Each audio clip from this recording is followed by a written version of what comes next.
Olá pessoal, aí o gabarito da prova, tá? A prova nossa aí de 2022, a P1. Resolvendo a primeira questão, né? Basicamente aí eu pedi para vocês escolherem o melhor medidor para fazer as diversas medidas, desde o item A até o item D.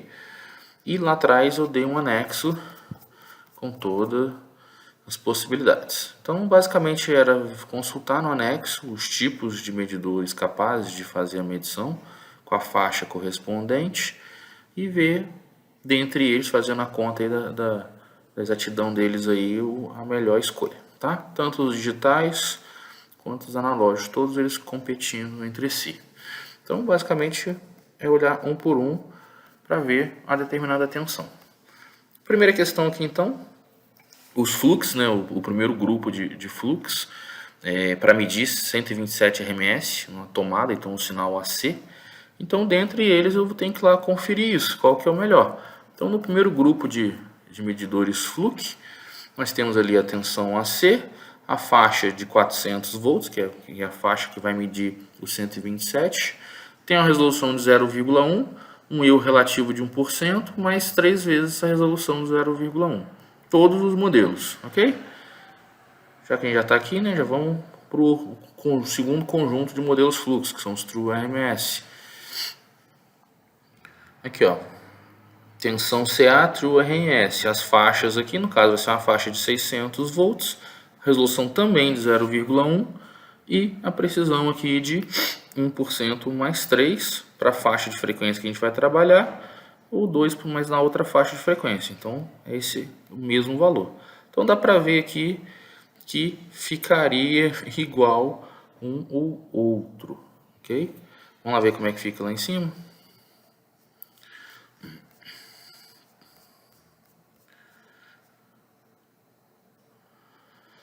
Então, aqui, tanto um fluxo quanto o outro, 0,1, que é 1%, vezes o valor medido, 127, mais 3 vezes a resolução. Então dá 1,57. Se fosse escolher entre os dois fluxos, o True RMS seria mais negócio. Mesmo tendo a incerteza, a medição da tomada a gente sabe que não é uma senoide perfeita, então provavelmente o fluxo True RMS faria a medição melhor. Só que a gente tem que também olhar os analógicos. E ao olhar o analógico, a gente consegue ver aqui no analógico os dois modelos. Esse primeiro modelo, que tem uma faixa aqui, que tem uma zona morta, né, e tem uma faixa aqui que vai de 100 a 150, uma faixa de 400 aqui. E o valor a gente sabe que a incerteza associada a essa medição desse instrumento é o fundo de escala vezes o valor informado aqui. Então esse ferro móvel aqui tem uma incerteza de 1,5% o fundo de escala dele. E a mesma coisa esse politérmico aqui, que tem uma certeza de meio, um sinal AC, ao fundo de escala dele, que pode ser 150 ou 300. Então aqui na escala de 150, que já mediria o 127, vezes esse meio por cento aqui, esse meio por cento aqui. Voltando lá então para fazer essas contas aí, nós percebemos o quê? Que o 1,5% do JNG dá uma incerteza de 7,5, maior do que o do Fluke, e a incerteza de 0,5% em 150 do Politerm dá uma incerteza de 0,75. Entre esses três, o melhor, com a incerteza menor no processo de medição, é o Politerm. Então, por isso a gente afirma aqui que na escala de 150 esse Politerm faz a melhor medição. Ok? Já para o item B, né, a gente tem que medir uma tensão bifásica, seria uma tomada de 220 volts também, RMS, um sinal AC, faz o mesmo procedimento. Então, a única diferença agora é que nessa conta aqui do Fluke aqui, eu tenho que usar no erro relativo, em vez de 127, 220, indo para 2,5. E mais uma vez, a medição... e outra mudança aí é lá no Politerm, eu tenho que trabalhar na escala de 300, ou seja, mudar o borne de utilização. Portanto, é 300 vezes 0,5%. Aumenta um pouquinho, mesmo assim, o Politerm ainda é melhor do que os fluxos aí para essa medição, portanto, usar o Politerm na escala de 300, sem muito segredo nesse item B. Item C, medir a tensão de 4 pilhas AA em série totalizando 6 volts, ou seja, já é a combinação das pilhas, ou seja, medir 6 volts e 6 volts DC. Então temos que ir lá nas tabelinhas e ver as possibilidades. Vamos ver os fluxos primeiro. Nos modelos Flux, a gente tem aqui medição CC em milivolts, que não é a faixa que a gente vai trabalhar, e volts CC, tá aqui, ó, 40 volts. 4 volts não consegue medir 6, então não dá para trabalhar com esse, mas a faixa de 40 volts é possível. Então ele tem uma incerteza aqui de 0,5%. Aqui ele coloca precisão, né? Mas como eu estou falando no processo de medição, então eu já estou falando em certeza. 0,5% do valor medido, mais 3 vezes a resolução, que no caso aqui é 0,01, tá? Isso é o modelo, o grupo dos B+, e os True RMS aqui, a melhor escolha, de novo. Na escala de 6 volts, eu não posso trabalhar com esse valor de 6 volts aqui, porque isso aqui é a faixa. Então ele não vai medir 6 volts, então tem que ir para a faixa de 60, 0,01, meio e 2 dígitos. Então, já tendo essas informações, nós já temos ali a conta dos flux. Então, de novo aqui, ó, 0,5% vezes a medida 6, 3 vezes o valor, dando 0,06. O Flux 10, 14, 15, a vantagem dele, ele que tem aqui no valor fixo 2 vezes a resolução. Então, ele acaba ficando melhor do que a série B+. Por que eu não coloquei nenhum analógico aqui? Porque qualquer um dos dois analógicos, eles não medem DC. Eles são ferro móvel, ou seja, eles lá no, se vocês repararem aqui, ó, na indicação aqui, ó, ferro móvel é apenas indicação AC. A gente sabe, né, que o ferro móvel é possível medir DC, só que o fabricante diz se ele pode ou não. E no caso aqui ele só está deixando claro que ele mede AC. A filosofia dele funciona para DC, mas o fabricante que define a aplicação do instrumento dele. Tanto um quanto o outro, apenas sinal AC. Ok? Então não daria para utilizar os dois. Ficou entre os dois fluxos e naturalmente um dos fluxos, que são os True RMS, ganhou aí por um 0,1 volt aí. Beleza? Bom, já vamos direto para a letra D. Medir a tensão de linha de um cubículo industrial. A ideia seria medir uma tensão AC e a tensão de linha ali, em geral num cubículo desse, 440 volts RMS. De novo, a gente vai fazer a continha para a faixa de 440 volts. Vamos lá ver as possibilidades. Lá na tabelinha, o primeiro grupo de fluxo, para medir isso, 440, eu tenho que estar na escala, na faixa de 1000 volts. Então a resolução é de 1 volt. Ok? Então é 1% mais 3. Vamos ver o segundo grupo. Os True RMS, na faixa de 600 volts, 0,1 e 1% mais 3. Lógico, eu estou falando no 60 Hz, a frequência industrial. Ok? E esse cara aqui consegue medir 440, então o mesmo procedimento, 1,5% no fundo de escala de 500. E esse cara aqui já não consegue, então esse aqui já sai fora da análise, porque no máximo ele vai medir a 300 volts. Sabendo que só o par está entre 3 possibilidades, nós temos aqui as 3 possibilidades. O JNG, que dá 7,5 de incerteza. O Flux, 0,1 440 mais 3, 7,4. E a grande vantagem aqui do RMS, porque na faixa lá de 600, em vez da faixa de 1000, ele vai só até a faixa de 600 e a resolução dele é 0,1. Portanto, ele consegue medir bem melhor do que os 15B+, da vida, tá? 15B+, 17B+, 18B+. Portanto, ele ganha na escolha aí. Tudo bem? Não tem segredo, bem facinho. Bom, já a segunda questão é uma questão aí que eu tentei avaliar se vocês entendem realmente o posicionamento de um TC, que é um elemento fundamental no processo de medição de corrente, muito comum, que com certeza na vida profissional de vocês vão trabalhar. E aí eu tento pedir a teoria aí de como a influência da tensão no secundário, o desempenho funcional de um TC, ou seja, o que a tensão no secundário de um TC influencia no seu desempenho. E aí eu dei uma diretriz aí para facilitar a resposta de vocês. Abordar na explicação o circuito equivalente, o princípio de funcionamento e as diferenças construtivas entre TCs de medição e proteção. Bom, o que eu quis dizer com isso? A respostinha que eu coloquei aqui. Primeiro tem que deixar claro que quanto mais corrente de magnetização, maior vai ser a diferença de corrente entre primário e secundário. Isso dá para ver nitidamente no circuito equivalente. No caso aqui, um circuito equivalente nem coloquei a representação de primário e secundário aqui, só para deixar claro a falha e o problema que existe devido à corrente de magnetização. A corrente de magnetização deixa bem diferente o I2 do I1.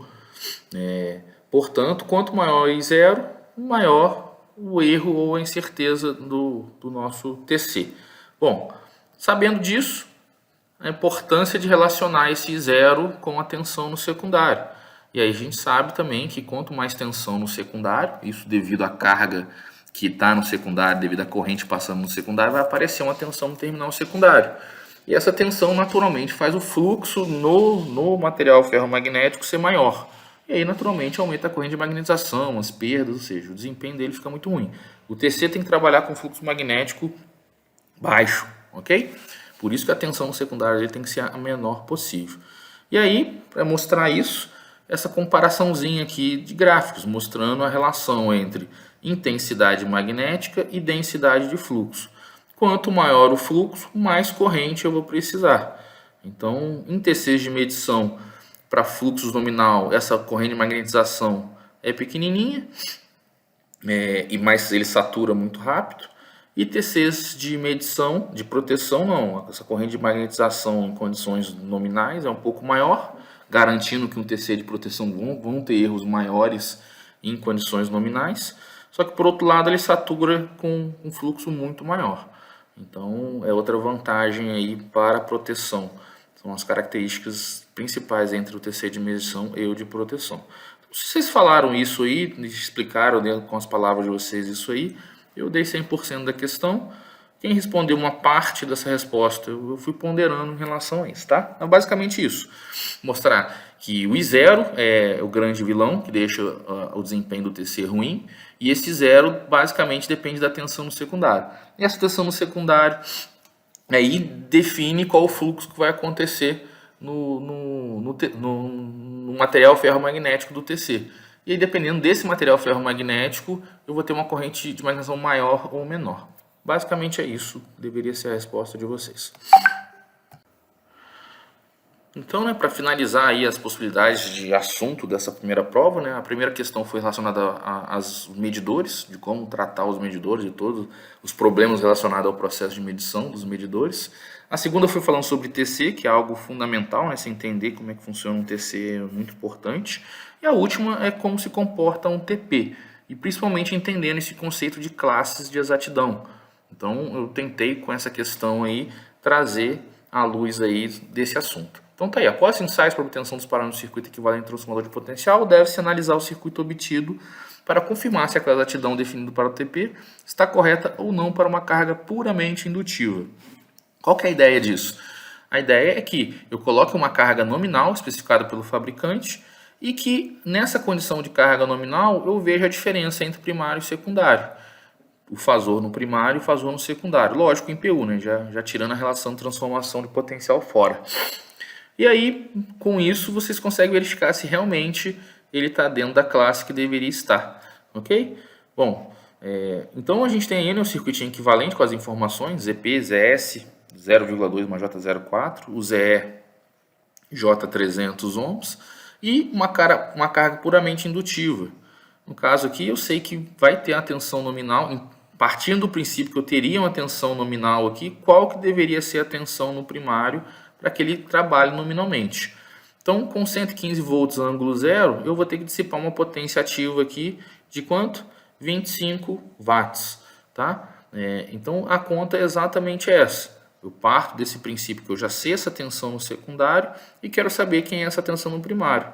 Sabendo essa dividido por essa, eu vou ter o FCR, que é a relação entre os erros de módulo de primário e secundário. E o ângulo, no caso aqui em minutos, é a diferença angular entre esse VP e esse ângulo zero aqui, que eu estou adotando.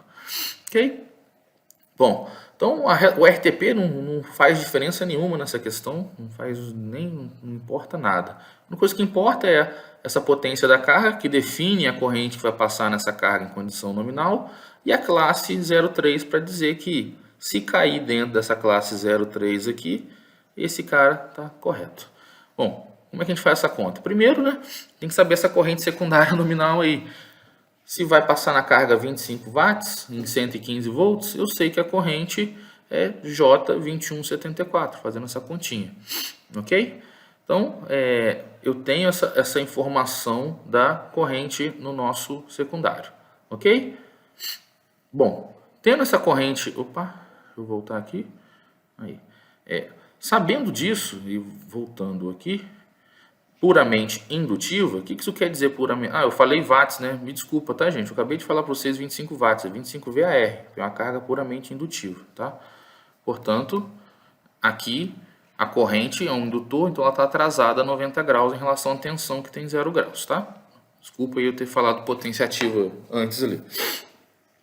Bom, o fato é que, sabendo essa corrente no secundário, eu já consigo achar a tensão VE, que é a tensão no ramo magnetizante, que nada mais é do que a tensão no secundário, que eu estou adotando nominal, 115,0, mais a queda de tensão no ramo secundário, que é o 0,2 mais J04, vezes essa corrente que vai para o secundário. Fazendo essa conta, eu já tenho uma tensãozinha um pouquinho maior e um pouquinho defasada no ramo magnetizante.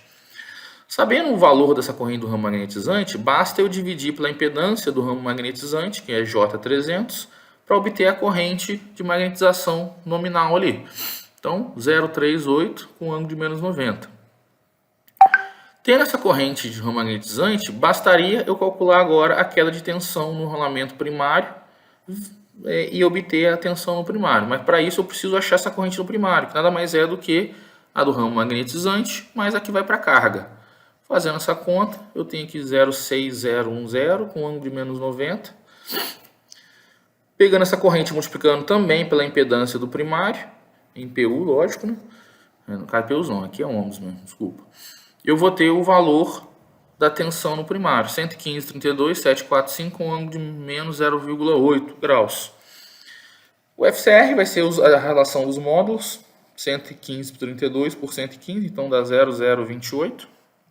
E a diferença angular entre primário e secundário é esse ângulo que apareceu aqui, menos 0,8, menos o zero. Então dá um erro aqui de menos 0,08.